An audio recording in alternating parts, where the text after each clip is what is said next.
Maka Kanjeng Sunan Kalijogo sebelum menjadi wali, yang menurut Firanda ini wali setan, cangkeme bajingan. Orang Wahabi mengatakan apa? Wali Songo itu katanya wali setan. Kenapa? Karena mengkritik salah satu amaliyah Wali Songo, Raden Said, ketika belum menjadi Sunan Kalijogo. Masa jadi wali kok dengan cara bertapa? Saya bilang, kalau kamu tidak paham sejarah, diam. Kenapa? Karena diam itu adalah emas. Mana dalilnya? Sebutkan sanad Anda. Bahwasanya saya telah mendengar dari bapak saya dari kakek saya dari buyut saya dari njit. Bahwasanya dari Paijo, Paimin dan Juminten dia melihat Sunan Kalijaga di pinggir kali bertapa kemudian jadi wali. Taib, kalau kamu bisa menyebutkan sanadmu, rangkaian sanadmu, ini derajatnya. Bismillahirrahmanirrahim. Assalamualaikum warahmatullahi wabarakatuh. Sahabat muslim yang dirahmati Allah subhanahu wa ta'ala. Berjumpa lagi dengan channel Hasika Wafa. Sebelumnya kami ucapkan banyak terima kasih dan kami doakan, semoga Allah subhanahu wa ta'ala senantiasa memberikan kesehatan dan menjauhkan kita dari segala musibah dan bencana. Amin ya robbal alamin. Pada video kali ini, channel Hasika Wafa kembali membahas pernyataan dari Gus Miftah, yang menyebut Ustadz Firanda Andirja sebagai Wahabi dengan kata-kata yang kasar. Dalam salah satu ceramahnya, Gus Miftah sempat menyebut secara langsung nama Ustadz Firanda Andirja dengan kata-kata kasar. Hal tersebut berawal ketika beliau menceritakan kisah Wali Songo di depan para jamaahnya.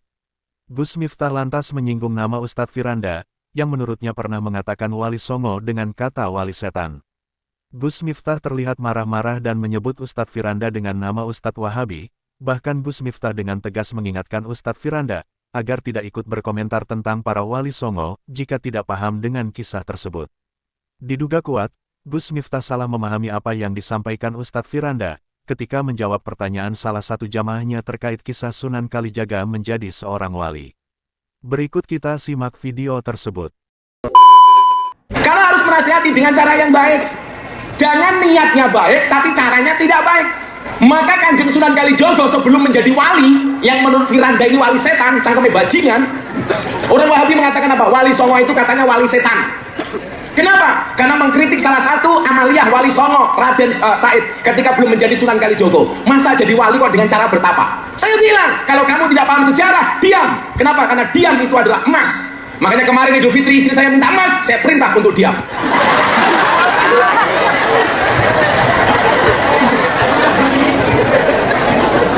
Jadi ada Ustadz Wahabi, Wahaboy, namanya Firanda. Dia mengatakan apa? Itu benar Wali Songo apa wali setan? Gara-gara apa? Mengkritik Sunan Kalijogo sebelum menjadi wali, dia bertapa di pinggir kali. Kalau tidak paham makna hakikat, tidak paham makna makrifat, mendingan kamu diam. Sahabat muslim yang dirahmati Allah subhanahu wa ta'ala. Benarkah apa yang disampaikan Gus Miftah, bahwa Ustadz Firanda menyebut Sunan Kalijaga dengan wali setan? Dalam video yang diunggah di channel YouTube Ustadz Firanda, beliau mengakui bahwa dirinya tidak tahu tentang sejarah Wali Songo, apalagi sampai dianggap sebagai wali Allah. Ustadz Firanda mengatakan, gelar wali Allah bukan hak manusia memberi label tersebut. Namun hal itu adalah hak Allah yang memberi gelar tersebut. Manusia hanya bisa melihat seseorang itu soleh atau tidak dari amalannya yang nampak. Ustadz Firanda juga mengatakan, dirinya tidak tahu tentang kebenaran 9 Wali Songo. Sebab tidak ada bukti autentik yang menjelaskan, bahwa 9 Wali Songo adalah orang-orang soleh. Ustadz Firanda menambahkan, selain cerita bahwa Wali Songo adalah wali Allah, ada juga cerita lain yang menyebut bahwa salah satu Wali Songo yakni Sunan Kalijaga, sering melakukan bertapa di pinggir sungai sebelum diangkat menjadi seorang wali. Berikut penjelasan dari Ustadz Firanda tentang hal tersebut. Apa Wali Songo yang ada dulu termasuk wali Allah? Kita tidak tahu, saya tidak tahu tentang mereka. Saya katakan semua boleh jadi wali. Dan wali tidak terbatas pada apa? 9. Ya. Siapapun boleh jadi wali. Dan wali tidak diukur dengan apa? Kesaktian. Ya. Wali itu bukan stempel yang kita bikin. Wali itu dari Allah Subhanahu wa ta'ala. Kita hanya bilang secara zahir ini orang soleh. Ini orang soleh. Ya. Tidak ada masalah. Tetapi kalau kita mengatakan dia wali, stempel seakan-akan wali ini berarti begini, berarti itu perkara yang gaib, kita nggak tahu. Tapi kita bilang zahirnya mereka orang-orang apa? Soleh. Semoga mereka wali-wali Allah. Itu antara Allah dengan hambanya, rahasia Allah Subhanahu wa ta'ala. Apakah 9 wali ada wali Allah? Saya tidak tahu. Ya. Kalau saya mau tahu, saya harus lihat perkataan mereka, amal soleh mereka, baru saya timbang dengan Al-Quran dan Sunnah. Kalau mereka ternyata sesuai Al-Quran dan Sunnah, maka insya Allah mereka wali-wali Allah, orang-orang saleh. Tapi berita sampai kepada kita, apakah bisa kita buktikan keotentikannya? Bahwasanya wali dulu begini-begini. Adapun cerita yang sampai kepada kita, contohnya Sunan Kalijaga. Mau jadi wali bagaimana caranya? Bertapa pinggir kali tidak sholat. Ya tidak? Dalam film kan begitu. Siapa yang dulu? Artisnya siapa? Kan dalam film saya nonton, saya masih kecil dulu. Sunan Kalijaga bagaimana jadi wali? Dia pergi ke pinggir kali, kemudian dia bertapa kan? Bertapa sampai badannya penuh dengan lumut. Dia tidak sholat, tidak makan, kemudian dia tiba-tiba jadi apa? Wali. Kalau begitu cara jadi wali, itu wali setan. Kalau begitu caranya, tidak sholat, ya. Itu wali setan. Tapi saya tidak pernah membenarkan cerita itu. Kalau ada yang bilang ceritanya benar, saya bilang mana dalilnya? Sebutkan sanad Anda. Bahwasanya saya telah mendengar dari bapak saya dari kakek saya dari buyut saya dari njit. Bahwasanya dari Paijo, Paimin dan Jominten dia melihat Sunan Kalijaga di pinggir kali bertapa kemudian jadi wali. Taib, kalau kamu bisa menyebutkan sanadmu, rangkaian sanadmu, ini derajatnya bagaimana? Apakah mereka benar semua ataukah ada yang tukang dusta, apalagi suka nambah-nambahin, apalagi orang kita suka nambah-nambahin cerita. Ya. Ya makanya enggak bisa kita benarkan berita tersebut. Ini yang nulis siapa? Yang nulis siapa? Saya dulu pernah ada seorang profesor namanya profesor di kawan juga di UGM, dia punya buku tentang Wali Songo.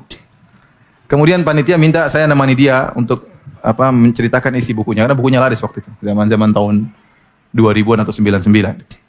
Saya bilang, aduh saya nggak bisa.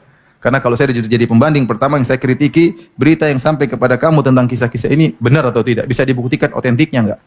Yang nulis siapa? Paham? Ya. Kita hanya bisa menduga-duga, tapi kalau kepastian tidak ada. Kalau hadis ada sanadnya jelas. Saya bilang ini benar, sanadnya bisa diperiksa. Kalau dhaif, kalau palsu. Tapi kalau cerita, saya bilang, kakek saya dulu bisa terbang. Coba ente bisa bantah saya? Mana sanadnya Ustadz Firanda? Ya saya bilang dari bapak saya. Ya antum harus cek bapaknya Firanda dulu bagaimana. Dhaif atau sikoh kan begitu.